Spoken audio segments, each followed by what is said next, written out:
All right. So if you didn't hear my last lecture, I hope you'll listen to that. It's, maybe only 15 minutes of your time. It's very important.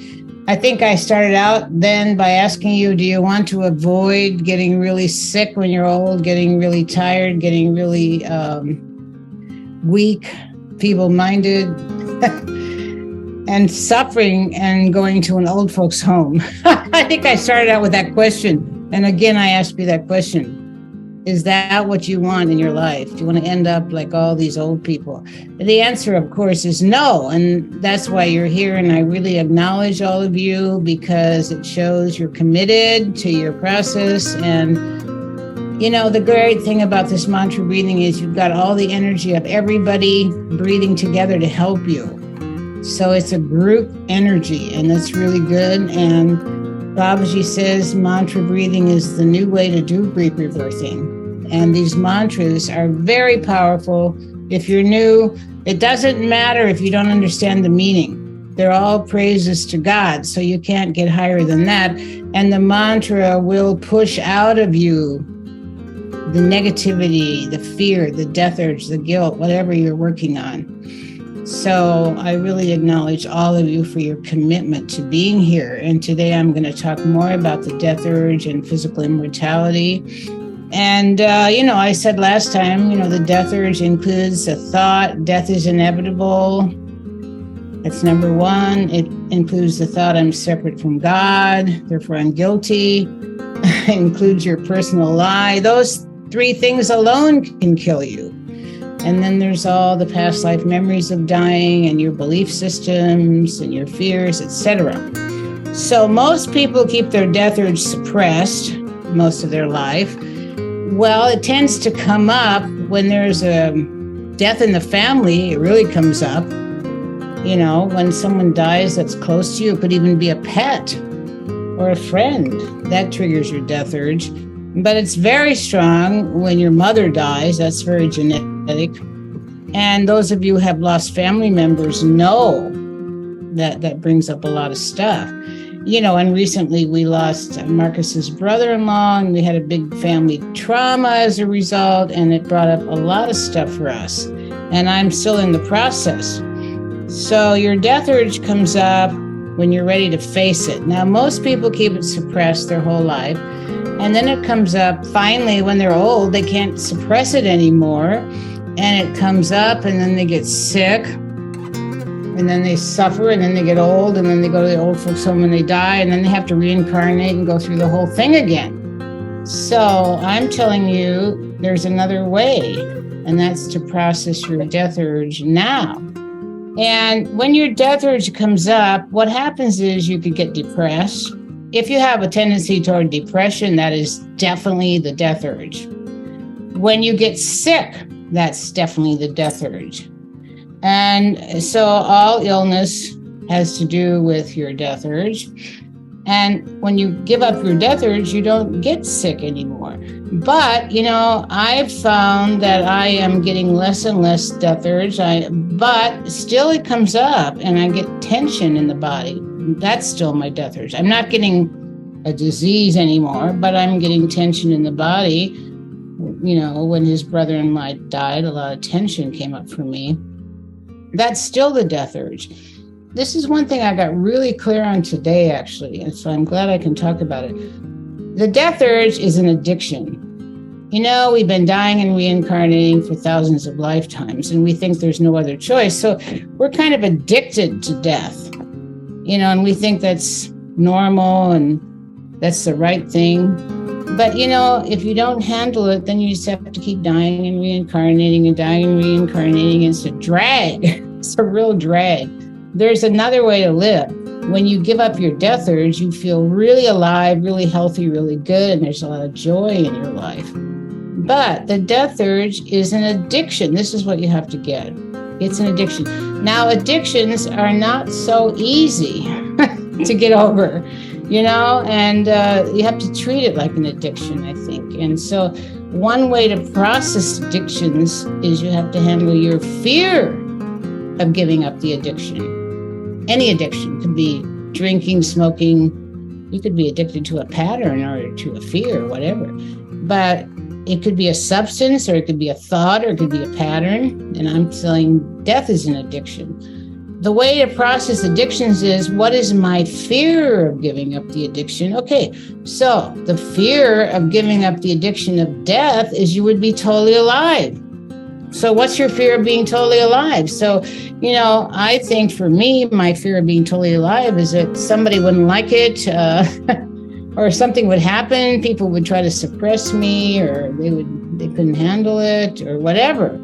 Because that's what happened when we went to Marcus's sister's house to help her. She could not handle our joy and aliveness. It freaked her out. So that triggered for me, okay, if I give up death and totally alive, people aren't going to like it. So I don't know what to do. So now I'm working that out. I can be totally alive without any undesirable consequences. That's the affirmation I'm working on right now. And I actually got rebirth today on that for a couple hours and helped me. So I wanted to breathe before I met with you guys on this subject. And that's the thought I got to. I can give up my death urge. I can be totally alive without any undesirable consequences. That's crazy that you would have to say that, that being alive would have consequences. But we're not used to people being totally alive. We're not used to us being totally alive. So it's different, and when we're different, we might think, well, I'm not going to be accepted for being different. Or if I'm really different, something bad could happen. That's why I'm saying, okay, I can give up my death urge. I can be totally alive without any undesirable consequences. So for me, that's the affirmation I came to today. I'm glad I got that before I'm seeing you guys. And I deliberately rebirthed myself for an hour and a half on this point. And that's helped me a lot. So I'm just suggesting that you take on that thought. Now, when you process your death urge, you have to be strong enough to do it. I mean, most people, they're so scared of their death urge, they think they're going to die while they're going through their death urge. So you kind of have to be strong to let your death urge come up. And you have to remember, that I am one with God, I am one with Babaji, I'm one with Jesus, and the Holy Spirit will help me clear this. Otherwise, you're going to be too scared to go through it. And that's why we have to breathe, because you have to have a way to clear your fear. Now, most people can't deal with fear. And I want to tell you, death is the stronghold of all fear. So when you have fear, underneath it all is a thought, I might die. If I processed each one of you down to your fears, I said, what would happen then? What would happen then? What would happen then? And the bottom line is I would die. So I'm saying death is the stronghold of all fear. So when you release your death urge, you have less fear. And when you have less fear, you have more love and more joy, obviously, and everything starts working.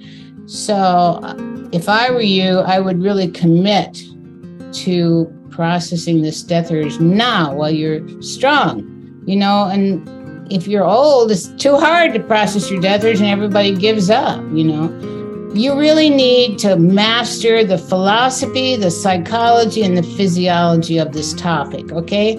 So that's why we wrote this book, Physical Immortality, How to Overcome Death, because in there is the whole philosophy and the psychology and so on. The philosophy is that basically you are spirit, and spirit cannot be destroyed. But most people think, well, I am the body. No, you are spirit, and spirit cannot be destroyed.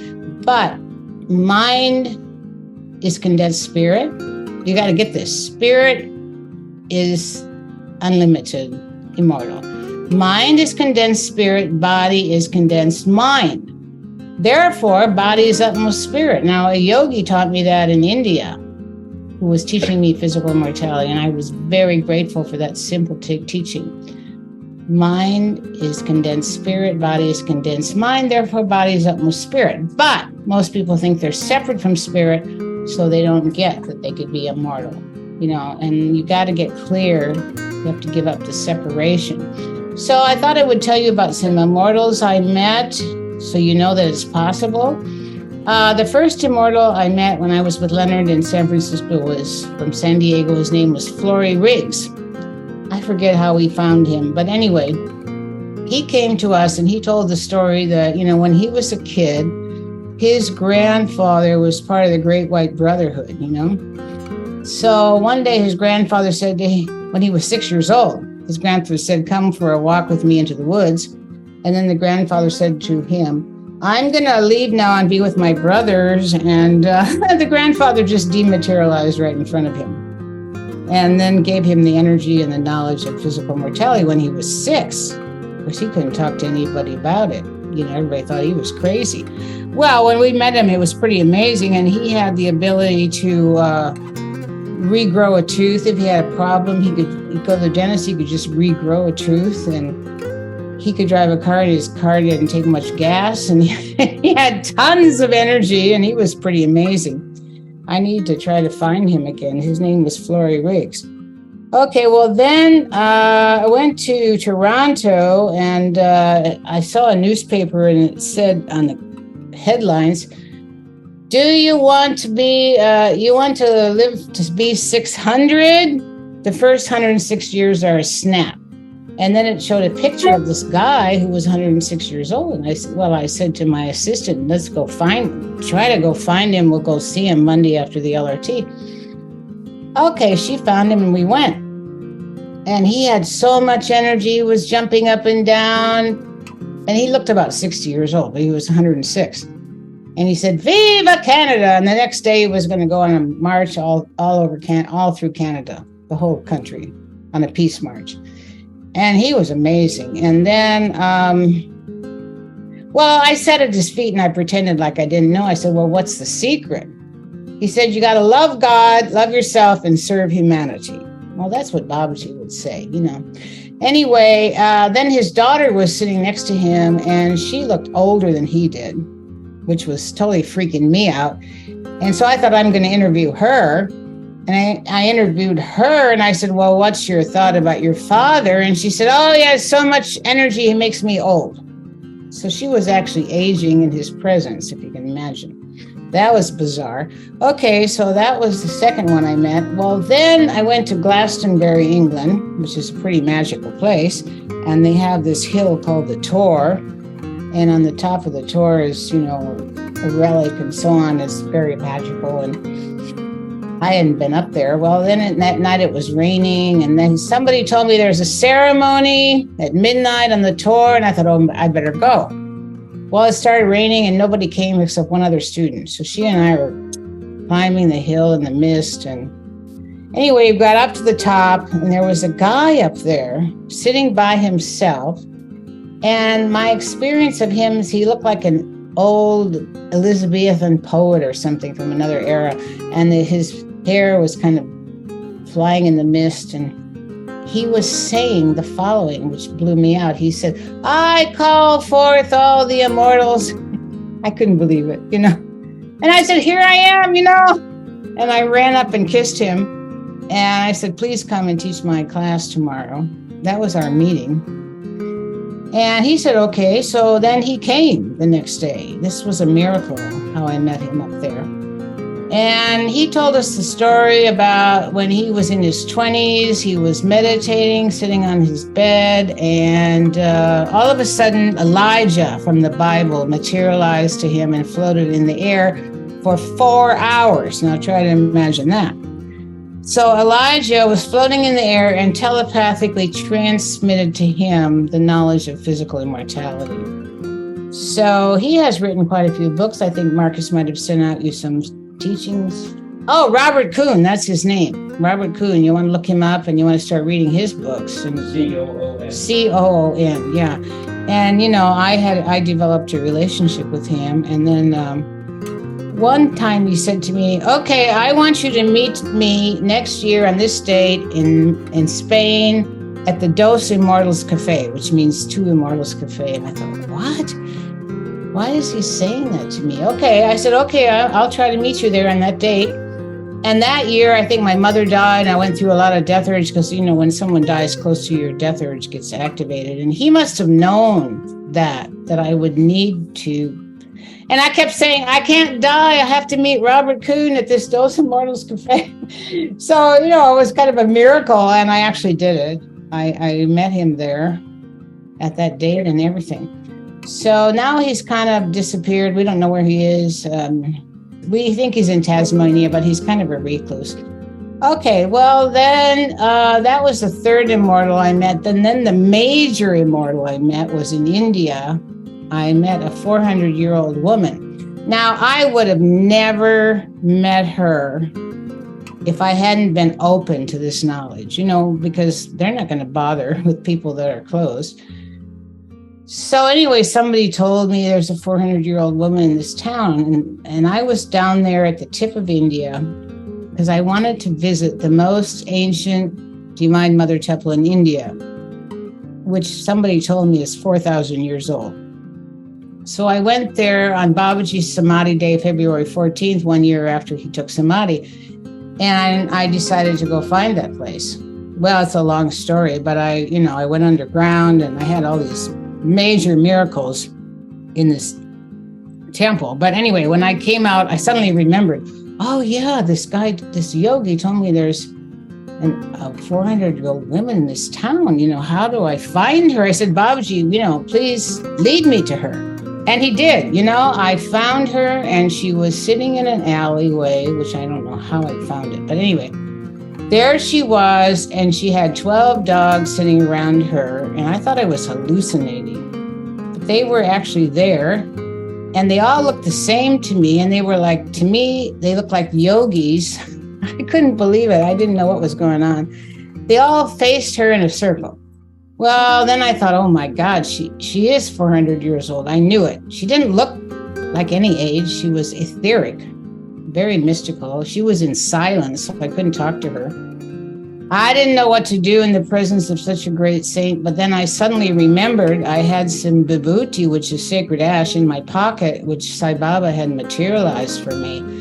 And fortunately, I remembered I had that, and I had that. It was in my pocket, so I thought, okay, I'm going to give her that. So I gave her that, so she opened the packet, and she took this vibhuti, and she put it on the third eye of each dog. This is what I saw.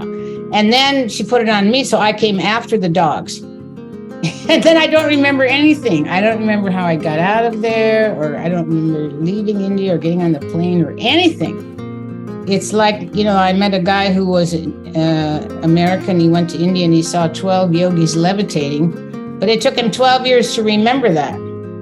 So I still don't remember how I got out of there. And I didn't tell anybody about this because I thought they wouldn't believe me. But anyway, then I read a book, Female Saints of India, and she was in there. So then I knew it really happened. So then I started talking about it. So when you're open, you're going to start meeting immortals like this that I've met. And now this idea is becoming more common. So there are people on the internet talking about physical immortality more and so on. It's not so rare as it was 40 years ago. But anyway, why would you want to live a long time? The main reason is because if you keep working on yourself, you're going to feel good. I mean, for me now, in my 80s, it would be a shame if I just checked out because I'm finally getting my wisdom and I'm feeling good. I've cleared all this crap. Why should I die now? And besides, I can make a contribution now because of my wisdom. So most immortals are here for a mission of divine service. Like, the immortal master of America was Saint Germain. And it is known that when they signed the Declaration of Independence, he actually materialized to help with that whole thing. So Saint Germain is the immortal master of America, and he dematerializes and rematerializes. And you should read up about him. He had many different bodies. So there are immortal masters. We just don't see them because we aren't ready. And they're helping humanity. So the purpose of living forever is you're in a mission of divine service, and you want to do it. You want to give it. You want to be it, and you want to help people. And besides, you're happy that you want to be here. So most people, they're not happy, so they die, and then they have to reincarnate, and they go through a whole nother cycle, and they have to go through a whole nother birth trauma, a whole nother set of parents, a whole nother school system.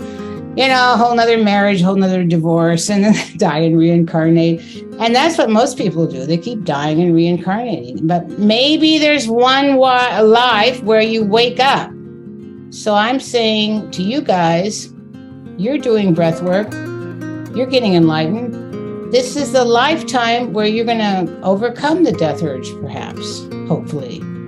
Otherwise, you're going to suffer and you're going to get sick. So let's breathe now. And what you want to do is breathe out all this stuff that makes you sick and makes you want to die and makes you unhappy.